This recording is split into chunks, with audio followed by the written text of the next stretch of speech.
diwaspadai dengan seksama, jangan dianggap enteng ini yang namanya konsumsi. Jadi ekonomi itu adalah produksi, distribusi, konsumsi ya, konsumsi. Jadi problemnya adalah bagaimana antara pihak konsumen, masyarakat luas itu harus sinkron dengan produsen.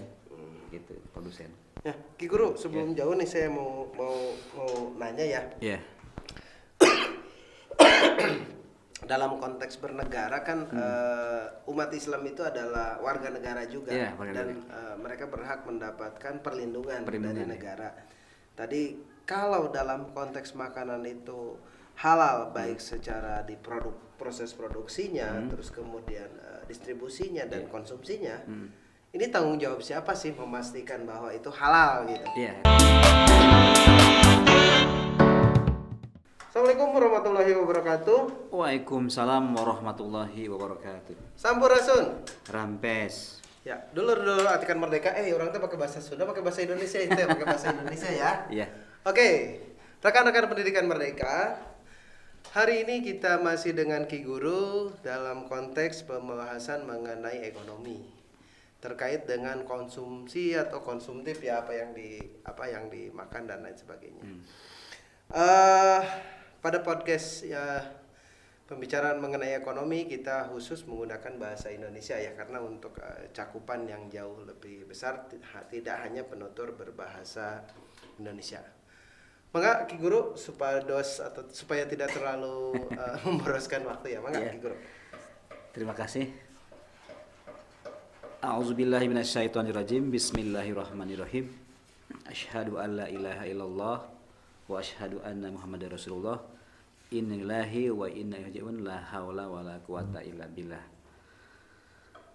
Allahumma sholli ala sayyidina Muhammad wa ala sayyidina Muhammad. Melanjutkan diskusi kita pada minggu yang lalu mengenai ekonomi awal atau ekonomi satu, di mana ekonomi adalah sebagaimana kita ketahui aktivitas atau kegiatan manusia untuk memenuhi kebutuhan hidup dengan melakukan proses produksi, distribusi, dan konsumsi. Minggu lalu kami menyatakan bahwa kalau misalkan ekonomi udah on track itu maksudnya sudah sesuai dengan Al-Quran, As-Sunnah, Ijma dan Qiyas, maka sebetulnya tidak usah ada lagi istilah ekonomi syariah atau ekonomi Islam. Jadi ekonomi itu udah ekonomi titik. Ya. Sama dengan biologi, kimia, fisika, statistik, ya, tidak ada istilah embel-embel yang lain begitu. Nah, agar produksi, distribusi dan konsumsi ini on track, maka harus dikawal dengan yang namanya ajaran Islam. Nah, jadi apakah kita mau dari produksi dulu, apakah kita mau distribusi dulu, apakah mau konsumsi dulu? Mungkin dengan kita bicara tentang konsumsi dulu akan juga mengimbas kepada yang dua tadi. Karena ketika bicara tentang konsumsi pasti juga terkait dengan produksi kan. Dan mungkin pada implementasinya kegiatan itu berbarengan sebenarnya. Berbarengan. Satu yang dikonsumsi, yang lain sedang diproduksi dan lain sebagainya. Atau aktivitas produksi juga merupakan bagian dari konsumsi karena gitu. Mereka kan menggunakan raw ya atau barang mentah. Barang mentah gitu. Okay. Konsumsi kita kenal dengan menggunakan ya. Atau mungkin mudahnya kan kalau di kita adalah konsumsi itu ya makan sama minum ya. Dan juga yang lain gitu. Nah, terkait dengan kebutuhan manusia itu kan ada kebutuhan yang sifatnya primer, daruriyat, ada kebutuhan yang sifatnya memang sekunder, dan ada kebutuhan yang sifatnya tersier. Nah, pendek kata sandang, pangan, papan, SPP. Gitu. Oleh karena itu patokannya kalau dikawal dengan ajaran Islam harus pada konsumsi itu. Yang pernah kita bahas di hadis Arba'in nomor 6 kan, tentang hati ya, bahwa hati atau kolbu itu sangat dipengaruhi oleh apa yang kita makan. Para ulama menyebutkan bahwa hati itu bisa menjadi baik dengan 9 hal. Yang pertama membaca Al-Quran sambil memperhatikan maknanya. Nah, bisa saja mungkin strategi untuk memahami makna itu dengan tadi ada istilah pepujian. Itu juga bagian daripada memahami makna Al-Quran dan hadis. Kemudian kosongnya perut dengan sedikit makan. Ini juga terkait dengan konsumsi. Jadi intinya adalah tidak berlebihan dalam hal kita mengkonsumsi makanan. Ketiga, bangun malam untuk ibadah atau qiyamul lail. Keempat, berdoa di waktu sahur. Kelima, duduk bersama orang-orang yang soleh. Keenam, diam dari hal yang tidak perlu. Silent is gold, diam adalah emas. Ketujuh, menjauhkan diri dari orang-orang yang bodoh. Kedelapan, meninggalkan bicara tentang manusia. Nah, yang kesembilan adalah makan makanan yang halal.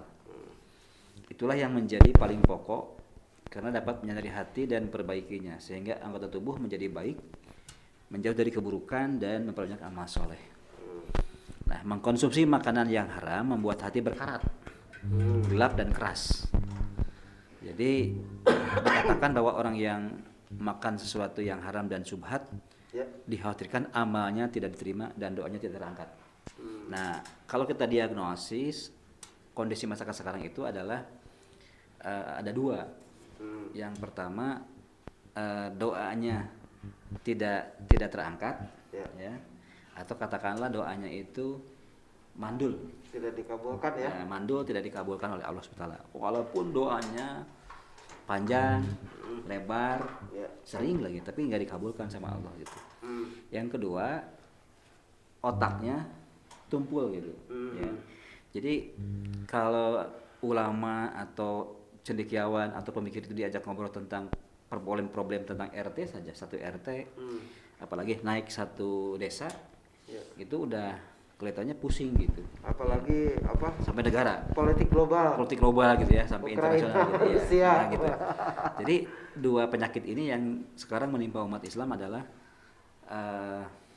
doanya tidak terkabul, analisanya tumpul, mandul ya, analisanya tumpul gitu. Jadi gogorokan atau katakanlah dakwah kemana-mana pun juga mengalami kebuntuan gitu ya. Tidak mengubah perilaku masyarakat begitu ya. Kalau bisnis dakwahnya jalan. Jemaah haji tambah banyak, yang pulang haji juga tambah banyak. Setelah naik haji korupsi lagi. Setelah naik korupsi lagi, korupsi tetap masih banyak di kita gitu. Ini juga kita perlu sikapi gitu. Nah, kembali ke tadi ekonomi. Jadi betul, konsumsi itu adalah harus memakan atau mengkonsumsi makanan yang halal dan thayyib. Nah, terkait dengan hadis tadi gitu.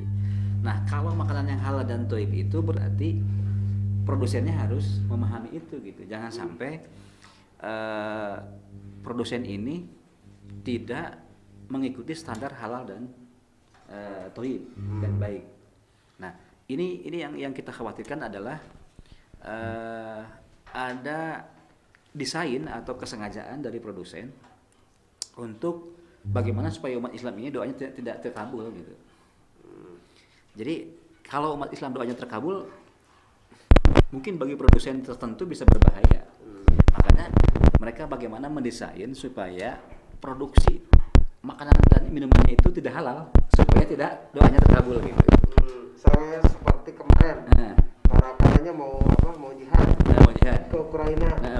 Dikasih pelor yang dikasih lemak babi. Lemak babi. Artinya ada kesengajaan supaya orang tidak ini gitu. Nah, ini kalau kondisi ini membuat kita juga harus khawatir dan juga harus waroi, tapi juga sekaligus peluang.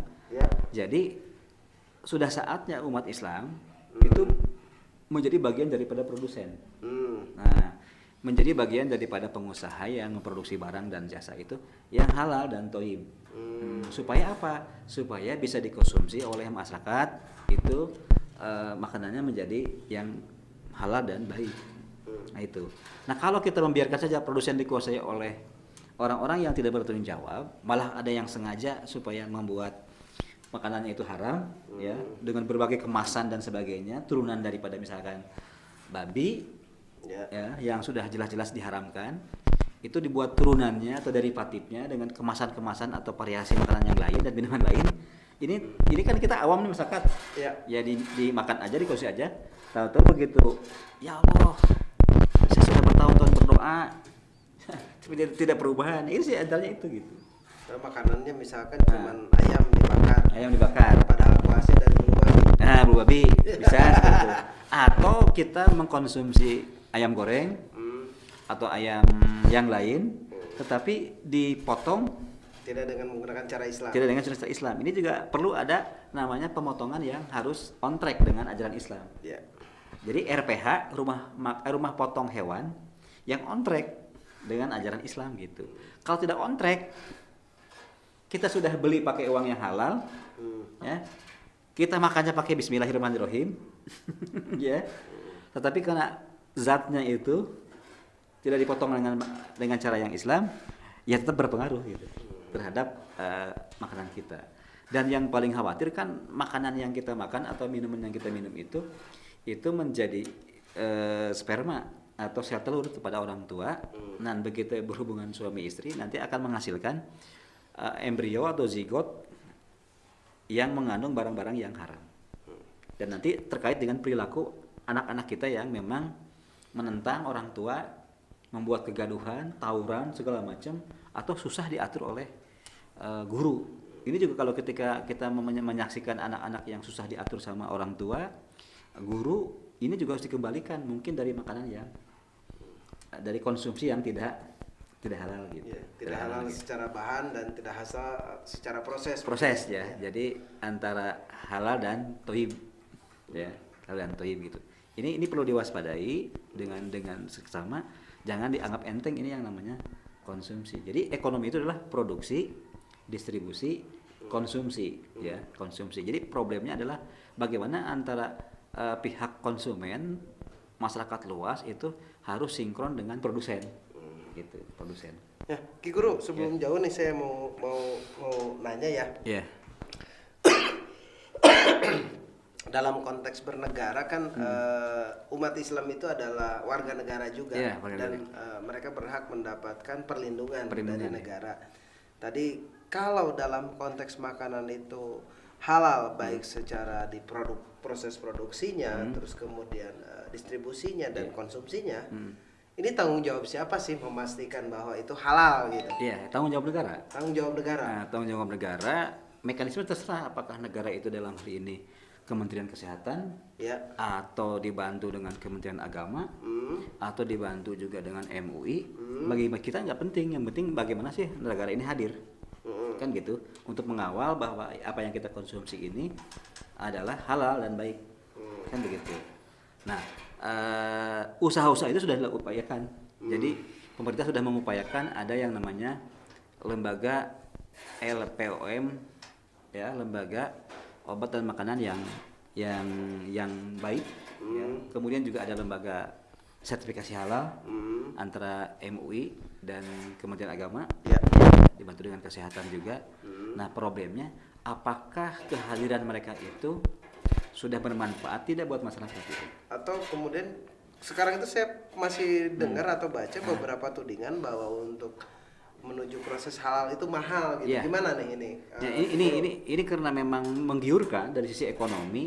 Bayangkan misalkan kalau ada ribuan perusahaan yang mendaftarkan diri, ya, ke lembaga sertifikasi halal, ini juga godaan buat lembaga tersebut. Apakah benar-benar mau menjalankan dengan baik aturan tersebut? Jadi yang halal ya dihalalkan, yang haram ya diharamkan. Ya. Tapi problemnya adalah godaan-godaan itu muncul juga, ya. Kita juga tidak menutup mata begitu mahalnya atau begitu susahnya mengurus proses halal gitu. Nah, apakah ada formulasi yang khusus nih? Ini kan bagian dari bagaimana umat Islam ini mendapatkan halal itu, mendapatkan sertifikat. Contohnya seperti inilah. Saya lihat hanya perusahaan-perusahaan besar.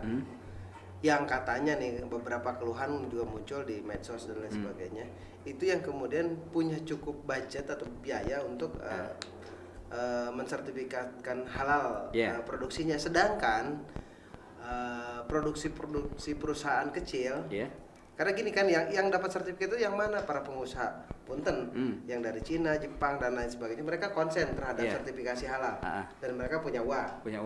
Nah, PIRT ini mereka kan kesulitan yang mendapatkan ini. Apakah kemudian sudah juga jadi sebuah program dari lembaga-lembaga filantropi ya, pengumpul dana umat untuk bagaimana mendampingi misalkan para perusahaan kecil dan menengah itu untuk mendapatkan sertifikasi halal? Menurut Ki Guru sudah sampai? Ada tapi gak? Masih kecil porsinya. Masih kecil porsinya gitu. Dan artinya yang terjadi adalah kita masyarakat itu memang dibiarkan mengkonsumsi barang-barang yang memang tidak jelas gitu. Nah disinilah kita ya atau kalangan-kalangan terdidik itu harus lebih mengambil peran serta. Misalkan gitu ya, kalau kita kita makan di restoran di mana gitu, kita juga harus merenung juga ketika mau makan nih, selain baca bismillah juga berkali-kali kepada Allah minta supaya apa yang kita makan ini oleh Allah dihalalkan gitu. Sambil kita juga berpikir, ini ayam yang kita makan ini benar enggak nih? Jangan-jangan ayam sudah mati. Ya, baru disembelihkan tiren gitu. Ini juga harus diwaspadai seperti ini gitu. Makanya juga kalangan orang yang memang waroi itu ada yang seperti tidak mau makan ayam di restoran. Ya, kecuali mungkin kalau di rumah ya motong sendiri ya jelas gitu ya. Nah, ada yang seperti itu gitu. Kemudian juga kalau misalkan minum, ya minuman juga harus jelas gitu ya. Ini minumannya bagaimana ini gitu, ya. Kemudian juga bumbu dan sebagainya itu harus ini. Jadi di kita kan masyarakat nggak mau pusing, udahlah, yang penting kita makan gitu ya. Nah, tapi efeknya buat kita juga, selain tadi doa tidak terkabul, efek terhadap tubuh gitu ya. Seperti bagaimana kita mengkonsumsi makanan-makanan yang mengandung zat-zat yang sifatnya aditif, ya, untuk pengeras, pengawet, ya. Ya itu kan mengurangi juga kehalalan kan, pengenyal gitu ya. Kalaupun ya pengenyalnya dari apa, jangan-jangan pengenyalnya juga dari bahan yang haram, ya, atau minimal enzimnya jadi dari barang yang haram. Ini juga problem gitu, dan juga menimbulkan penyakit. Akhirnya yang terjadi adalah dari sisi konsumsi dan minuman kita memang menghadapi situasi yang sulit masyarakat itu, tanda kutip. Jangan-jangan makanan yang kita minum itu ada racun, toksin yang membuat tubuh kita menjadi lemah, ya. Kemudian juga nanti ketika berobat juga, ya, setelah sakit berobat juga mengkonsumsi obat yang mengandung toksin atau racun gitu. Jadi dari sana sini kita dikepung oleh barang-barang yang tidak halal, tidak baik, ya. Ini problem gitu ya. Ya akhirnya kita berpikir, ini kenapa sih ya kita berdoa sampai berjam-jam gitu ya. Luar biasa umat Islam itu berdoa di mana-mana, itu bagus, ini astajib lakum gitu ya. Tapi apakah doa-doa kita itu dikabul? Jangan-jangan problemnya di sini. Nah, Ki Guru, terkait dengan misalkan kita kalau lihat di Punten ya, misalkan sebagian rekan-rekan pasti suka nonton film Korea atau film-film Barat gitu, yang terkait dengan makanan. Biasa film-film ini. Jadi ada beberapa katakanlah restorannya itu ditutup karena sampah, karena ada tikus dan lain sebagainya oleh lembaga pengawas nih. Apakah hal itu mungkin dilakukan di Indonesia gitu, sehingga kemudian tanda kutip mayoritas yang beragama Islam itu terlindungi kehalalan ketika dia bermakan gitu. Ya, dulu zaman Rasulullah dan para sahabat itu ada namanya lembaga hisbah. Lembaga hisbah itu lembaga pengawas. Selain tentang harga itu dikontrol ya oleh lembaga hisbah juga dari sisi proses ya. Karena waktu itu kan masih sederhana ya. Selain harga juga lembaga hisbah itu bergerak dari sisi tadi kehalalan gitu ya. Nah mungkin kalau sekarang kita sudah majemuk, dipecah-pecah gitu bagi tugas. Ada yang memang urusan tentang harga seperti komisi persaingan usaha, KPPU, terus komisi tentang bagaimana mengontrol tentang LSM dan sebagainya supaya harga itu tidak merugikan lembaga konsumen, konsumen, LHK ya. Yayasan Perlindungan Konsumen. Yayasan Konsumen. Nah, ada juga yang tapi sampai itu emang swasta. Swasta ya. Jadi artinya bisa negara bisa swasta bareng-bareng gitu ya. Saling melengkapi harusnya negara semua. Nah, tapi karena mungkin kita melihat ada celah negara belum berbuat banyak, muncullah lembaga-lembaga swasta NGO itu atau NGO kan, LSM gitu. Nah, dari sisi kehalalan pun juga harus ada, selain ada tadi bentukan MUI ya mengenai halal, ini juga peranannya kan belum ini, belum masif. Tadi untuk yang kategori besar aja kan, yang kecil-kecil kan belum. Tidak ada salahnya kalau ada swasta yang masuk di situ gitu. Atau kalau kita kan gini, semua benda itu kan rata-rata halal. Nah kemudian yang memang suka bermasalah itu haram. Jadi mereka tugasnya untuk ini prosesnya udah halal, kasih tanda halal. Kalau memang ini prosesnya masih haram, kasih ini restoran haram gitu gimana? Mungkin nggak itu untuk dilakukan? Artinya tegas aja jujur supaya jelas gitu pilihannya. Karena masyarakat kita kan awam. Ya kalau kecuali kalau masyarakat sudah aware, cerdas dalam arti desi itu mungkin berkurang. Tapi kalau masyarakat kita awam, kasih tahu aja, jelas gitu ya. Haram atau katakanlah tidak haram gitu ya, atau belum haram gitu, belum halal begitu. Prosesnya jelaskan aja gitu. Nah tanpa tadi aling-aling, tegas aja gitu supaya tidak yang proses tidak ada yang nakal. Jadi betul-betul dia menghargai terhadap sisi konsumen. Ya. Jadi bahasanya perilaku produsen itu harus menghargai terhadap perilaku konsumen. Karena konsumennya adalah raja. Kan akhir yang menikmati gitu ya. Menikmati. Kadang raja ditipu juga. Nah, raja ditipu ini kan berbahaya nakal gitu ya. Nakal. Nah, usahakan seluruh biaya itu tanggung oleh negara. Ini kan yang jadi problem adalah ketika mengutip, ya lembaga-lembaga itu mengutip biaya terhadap proses sertifikasi halalnya kepada sertifikasi halal sehingga membebani konsumen. Ada tambahan biaya kan dalam struktur harganya ya. Ada tambahan biaya gitu. Ya, itu yang memberatkan. Dia misalkan keluar 2 miliar gitu, terus kemudian ya udah itu bagian dari pengeluaran gitu. Enggak kan dimasukin ke biaya produksi kan. Jadi kalau misalkan pemerintah ditanggung sama konsumen. Betul. Kalau pemerintah misalkan membuat gerakan tobat nasional atau tobat nasuha, itu selain memang istighfar, istighosah ya. Atau yang sifatnya rohani, itu juga harus jelas dari sisi ini. Bikin anggaran untuk membiayai proses itu ya, PIRT, proses sertifikat halal. Jadi masyarakat itu dimudahkan begitu. Sama seperti misalkan ini ada kuas itu harus terlihat ya. Nggak terlihat. Kuas halal sama kuas haram gitu ya. Karena kalau kuas halal kan mungkin bisa digunakan untuk olesin mentega di puncak untuk bakar gitu ya. Bakar jagung gitu kan, ya. Atau bakar sate bakar sate mah nggak pernah dioles ya. Itu yang biasanya jagung dan lain sebagainya dioles.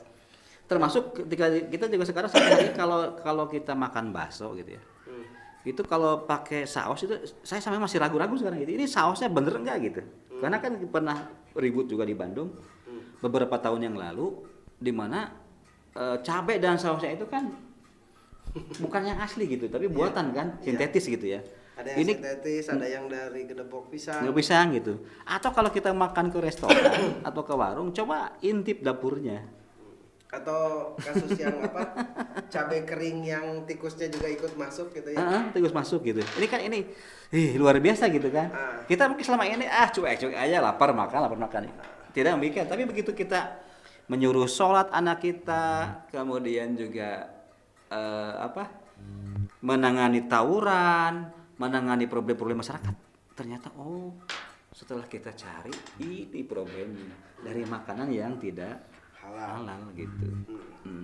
Oke, Ki Guru masih ada yang mau disampaikan nggak terkait dengan konsumsi ini? Ya artinya mudah-mudahan pembahasan ini menjadi kajian-kajian memicu kajian-kajian yang selanjutnya, bahwa pentingnya bahwa ekonomi Islam itu adalah ekonomi yang, kalau bisa ekonomi Islam ya, walaupun kita sudah sepakat tidak membicarakan ekonomi Islam, tapi sudah ekonomi aja.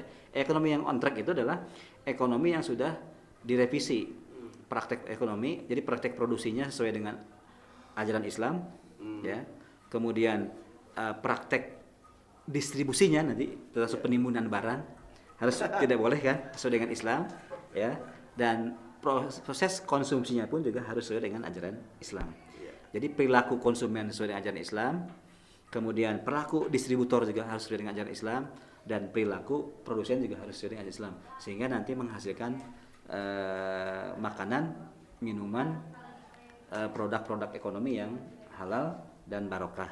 Akhirnya yang terjadi adalah masyarakat atau negara yang baldatun thayyibun warubun gopur, gemah ripah, loh jinawi, kata tentam, kata raharja. Iya. Ya.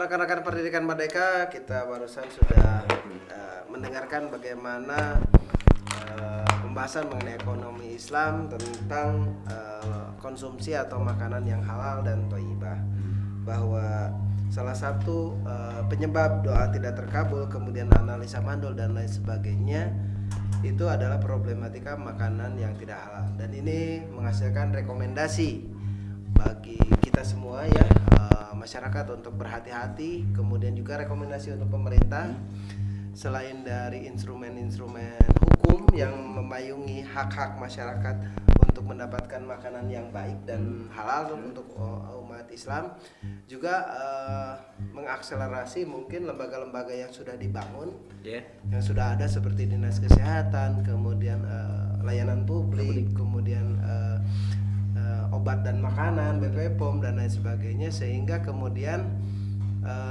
dari segi peralatan, bahan, produksi makanan menjadi halal dan hak-hak warga negara Indonesia yang beragama Islam itu terlindungi, hak-hak mendapatkan makanan yang halalnya. Itu mungkin yang bisa saya simpulkan dari podcast hari ini. Rekan-rekan pendidikan Merdeka bisa memberikan kritik atau saran atau komentar di kolom bawah nanti. Kalau ada juga tema-tema yang ingin kita dahulukan, karena ada banyak tematis yang bisa kita bahas terkait dengan ekonomi gitu. Itu saja yang bisa saya sampaikan, besar kecilnya, benar dan salahnya. Apabila benar datangnya dari Allah, salah semata-mata kelemahan saya sebagai manusia. Saya mohon maaf. Wabillahi taufiq wal hidayah. Wassalamualaikum warahmatullahi wabarakatuh. Waalaikumsalam warahmatullahi wabarakatuh.